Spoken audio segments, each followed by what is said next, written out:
After that 10 days, you will understand how your campaigns are doing. You can take out some data from there, like in form of keywords and the product rating, from where you are getting the good sales, and negative phrase those ones which don't have the good sales and which are over and above your ACOS.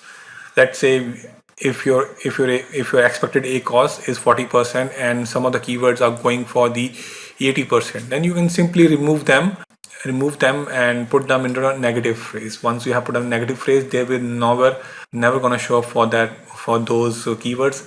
And from there on, you will be able to optimize your campaign and bring down the cost. So that is the whole exercise. So you can just take some new keywords, put them into the manual broad match, and when you find the keywords over there, you can move them to the exact ones. After 1 or 2 months, you will be getting a good advertisement spend.